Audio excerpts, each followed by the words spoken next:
But tell me something, Jamaican people. I want to feel, I want to feel, I want to feel, I want to feel, I want to feel. All right. So, at the beginning of the political campaign, I said I was going to look at it from one perspective. We heard a lot of lies. We heard a lot of stories as to how and why the Jamaica Labor Party had won the 2020 elections. Now, one of the things that I heard coming from the lamestream media, I like to refer to them as lamestream media, because they're filled with agenda. And look, it's their right, it's their business, but as you know, you would think that journalism would be different. And the way they fight against nationwide news and Cliff Hughes, you would think that Cliff is the only one. Cliff is the only one making the case for the Jamaica Labor Party side, or at least trying to be honest. The rest of the news networks in Jamaica, from the Gleaner, Matalan owned Gleaner on down, all of them, and the RJR group, all of them are in the pocket of the PNP. It's a complete disinformation mechanism in place. But I said I would look at it from the perspective of from a mathematical perspective. And how I looked at it was that, hey, you know what? The JLP had out of the 63 seats, somebody y'all can do the math for me because I'm really not that good at math. But the JLP had out of 63 seats, the PNP had out of 63 seats, 14. Okay, so I think that left the Jamaica Labor Party with what 49? So you go, 49. Yeah, something like that. Yeah, 49 seats. So from the 49 seats that the JLP had, the PNP would need to take 18. They would need to take 18 and hold the 14 they had. And that was my perspective. A friend of mine posited that, hey, they could lose a couple that they had, and take more than 18 to get to that magic number of 32 seats to form the next government. Having said that, though, I felt, but because of the unprecedented nature of the where we were in this election cycle, the fact that it was a third term, possible third term for the Jamaica Labor Party, something the party had never done, I thought it was going to be an uphill battle for them to take back any of the seats that the People's National Party had won, any of the 14 seats that the PNP had won. And I thought it was pretty much one way. PNP hold 14, take 18 or more. I looked at it that they weren't going to lose any of the 14, but they would be able to take, in order for them to win, would have to take 18 or more to form the next government. That was a challenge for them. That was really the challenge for them. So when you juxtapose that against the reality, though, that the sitting Prime Minister, Andrew Holness, of the Jamaica Labor Party, is really popular, I found it hard to believe that he would have lost 18 or more seats. And I was a little bit hesitant, though. Even having said that, I was still a little bit hesitant because I thought, you know what? In our parliamentary style democracy, you're not voting for a president like, say, in France or in Jamaica or in the United States or wherever. You're not voting for a president. You're voting for 63 independent candidates, and the party that gets the most, win the most seats, forms the government. And so, despite the popularity of the Prime Minister himself, it was still an uphill task for the Jamaica Labor Party to win an unprecedented third term, something that has never been done. So that's how I looked at it. And so I started to look around to see where the PNP would pick off some seats. But before we even get any further, I want to say this is a deep dive. Welcome to Deep Dive TV. Here we speak politics. We call it like we see it.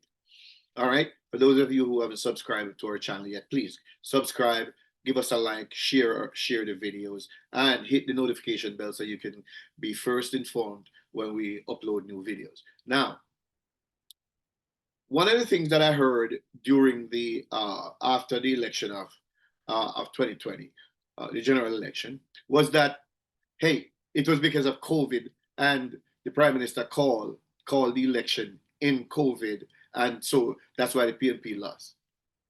What baloney! What baloney!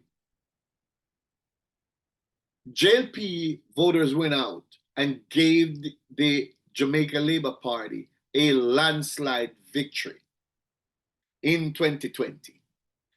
Blew the PNP out of the water. And rather than fix the issues that they have in their party, rather than do a thorough postmortem and fix the issues that they have in their party, they lied to themselves and they lied to the public in order to save face. And then they had people on television like Diane Jackson Miller twisting her mouth to form the lies to state that, well, it was because of COVID. Then there she was yesterday talking about the new win, unprecedented win yesterday was somewhat less than because of low voter turnout. But I'm going to address that in a little bit. So if the JLP voters turned out and gave the party that humongous win in 2020, why didn't, in the midst of COVID, why didn't the PNP voters turn out? How come JLP voters turn out, but the PNP voters didn't turn out? And how is that the fault of the Prime Minister, who was constitutionally obligated to call the damn election? How come? So this is the way the PNP has continued to try to deceive the Jamaican public with lies, disinformation, misinformation, because they have their plans all throughout public and private sector. It is shameful, but it's okay. As long as they wish to continue telling themselves lies and refusing to change, they will continue to be an opposition party. And now we hear people talking about a fourth term. And there are people who say, well, hey, it's bad for the democracy for one party to be in power. But if one party is doing the right thing for the country, hey, what's wrong with keeping them in power so that they can continue with the progress? When they step out of line, you remove them.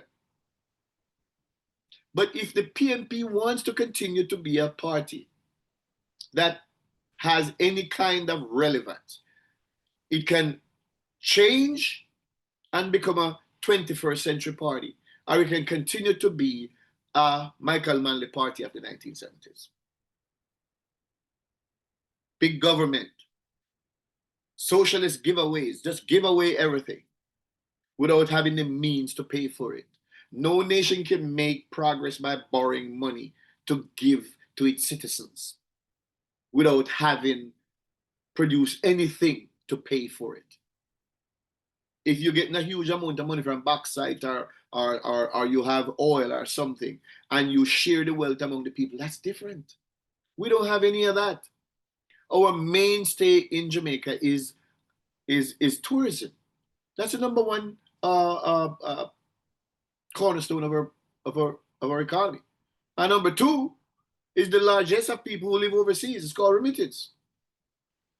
So with any sneeze from the major powers or where Jamaicans in diaspora live or where tourists come from, Houston, we got a problem.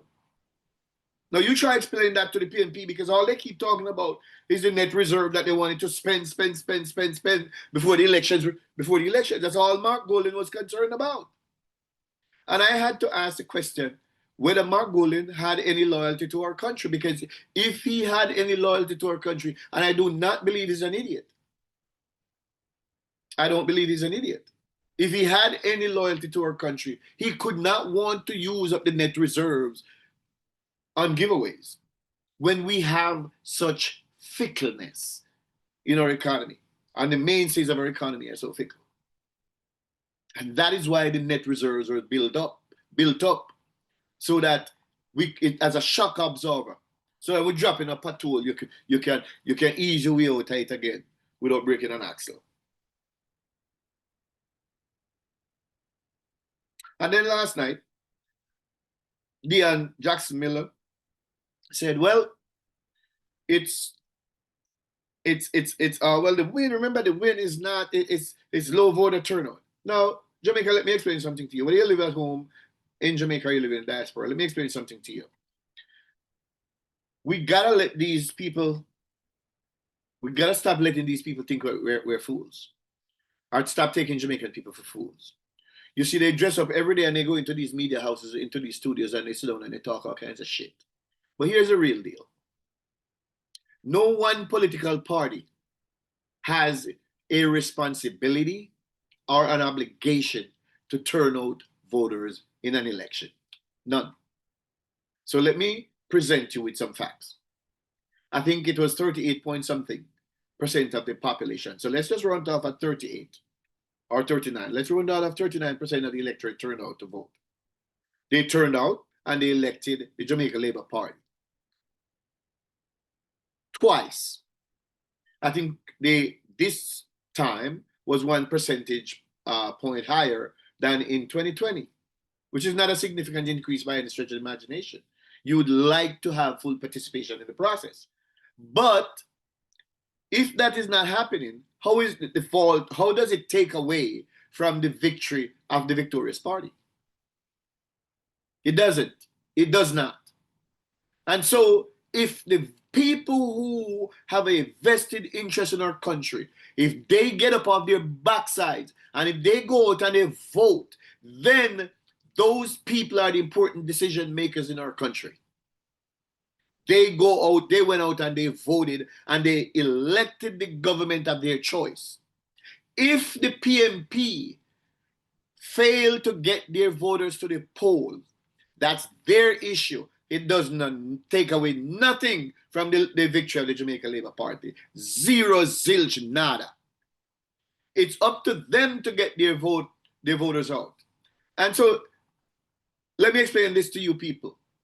Let me explain this to you, my friends. The sense of voter apathy that we're seeing has nothing to do with the Jamaica Labor Party. It has everything to do with an old, out of touch, archaic People's National Party. They cannot get their voters out to the polls, which puts to lie this whole notion that Jamaica a PMP country. The data doesn't support it. Never did. It was all a slogan like everything else, like we are march. Yeah, it's all insipid nonsense that they've indulged in all their ever since this party has been been in existence. Insipid nonsense. So now they can march on into oblivion. Yeah, they have more seats, but it doesn't make any difference. They're still in opposition. Why? Because the People's National Party refuses to learn from their mistakes. They are still this old, big government party that thinks that the young people are going to be like their parents or their grandparents. Every single electoral cycle, the electorate changes. Every 5 years it changes. Imagine how many young people comes into the voting pool in 5 years. It's a lot. So, if you cannot appeal to the vote, to the young, and Jamaica has a very young population too. If you cannot appeal to the young voters, how are you going to win elections? And as I said repeatedly, the young people are way more savvy than we are. Way more smart, way smarter. They are able to use technology They can see how people live across the globe. They want that for themselves. They see how people are getting trained in technology, starting up new businesses, getting educated in different fields, and becoming hugely successful. Those young people in our country, they want that for themselves. The PNP is not offering that. The PNP continues to go around offering everything to everybody they see. And the young people who are intelligent, not the old ones who are party loyalists who will tell you they be born from 19 or long and they can't change. Well, you don't need to change because you're becoming irrelevant. But the reality is that the young people, the leaders of tomorrow, the leaders of today, they realize that they don't want anybody to give them a fish. They don't want to be beholden to anybody. There's no big man giving them a fish when they feel like it. The young people want to be able to learn to fish for themselves, to go out and make fish as much as they want and enrich their own lives. That's where the young Jamaican voters are. And that is where the People's National Party isn't. So they keep lying to themselves and lying to save face rather than change. The best thing that they could do, and I would imagine that there's going to be a night of the sharp knives now. Excuse me. I foresee a night of the sharp knives now. Yeah? Because Marky G cannot win no election in Jamaica. He cannot become Prime Minister of Jamaica. Because we have to ask ourselves, why is he so interested in spending every penny that is in reserve? Why is he so interested in giving it away? Whose interest is served by that? But donor nations. Whose interest is served by that? But to run the economy to a wreck again so that he can make more money as he did during FinSAC. It was under his advice to Omar Davies that the economy ended up in a meltdown. And this is the man who wants to become Prime Minister again. You know what? I'm not going to spend a lot more time on this. But I want to point to two quick issues. The fact that the people re-elected Peter Bunting is shameful. Shameful, shameful. Peter Bunting is a loser. And yes, you could say he's won in three different places. Doesn't matter. Does not matter. He's a loser. Should not have won. But the one that really gets me is the seat in East Portland. Let me say this. It is a freaking disgrace. You people in East Portland, you are disgraceful. Anne-Marie Vaz worked her behind off for you. Roads everywhere where you guys didn't have roads. She was there. Long before any election was called. From the get-go, from that woman won. But you people are ingrates. You really are. And then you cast her aside like she was trash in order to put a twice convicted drug dealer, a twice convicted drug dealer, to send that criminal to the parliament. A convicted felon, a deported felon to the parliament. You people have no shame. You're disgusting. And somebody talk about we should respect the wishes of the people. Respect what wishes? I don't respect these people. They're despicable ingrates. Ingrates. They chose Barabbas. I'm not saying Anne-Marie Vaz is Jesus, but they chose Barabbas. Anyway, this has been a tremendous victory for the Jamaican people. A tremendous victory for the Jamaican people. And folks, let me say this to you before I go. We don't, out here in the blogosphere, we don't make the argument for a party because we're diehard. No. For my personal sake, if the PNP is in office and doing good things, I cheer them on. Yeah. If the PNP is in power and they're doing good things, I change them. I cheer them on. But I cannot cheer a party that does not understand macroeconomics. I cannot cheer for a political party that would run our country into ruination. I cannot cheer for a political party that is a big tax and spend political party that's going to send our people into total impoverishment. Because those people have humongous amount of wealth. So it won't affect them one way or the other. Mark Golding famously said he didn't come into politics because he make female money already, because I'm a big liar. Those are his words. You're a big liar. So he didn't come to scrape nothing. So the point is, yeah, he could very well say that because they scraped enough from FinSac.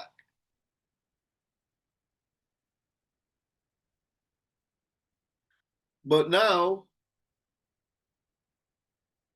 it's reflection time for the People's National Party. Reflection time. And like I said, I cannot support a party that more than anything else,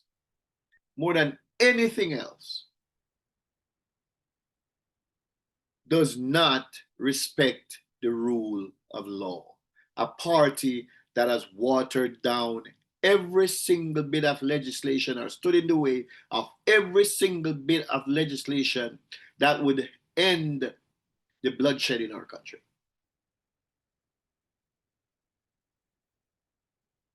Or at the very least, put a dent into it.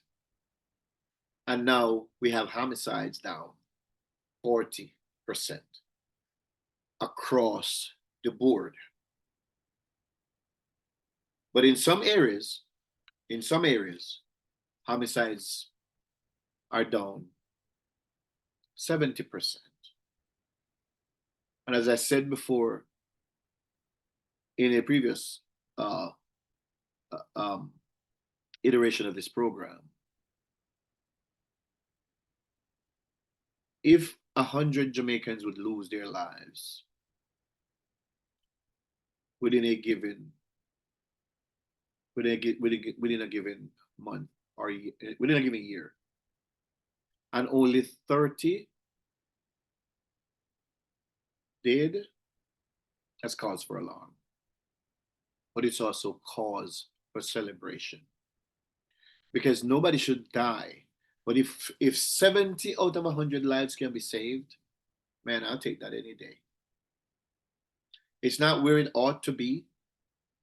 And I, for one, has chastised this Labour Party government over the years for not taking the crime situation seriously. Not taking the crime situation seriously.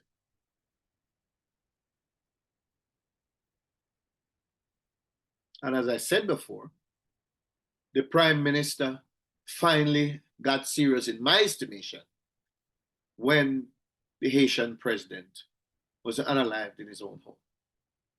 And there were credible threats against him. I think that's when he got serious. But you know what? Better late than never.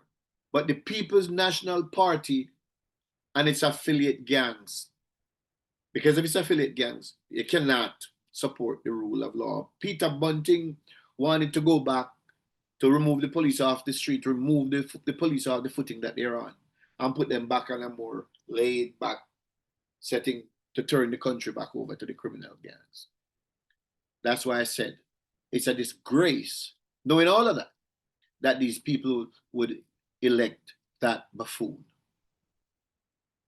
Mark Golding, he had this pretty talk about justice-based this and justice-based that, which is essentially a criminal justice system that caters to criminals Of course, they have criminals, convicted criminals in their party, now going to go into our sacred parliament.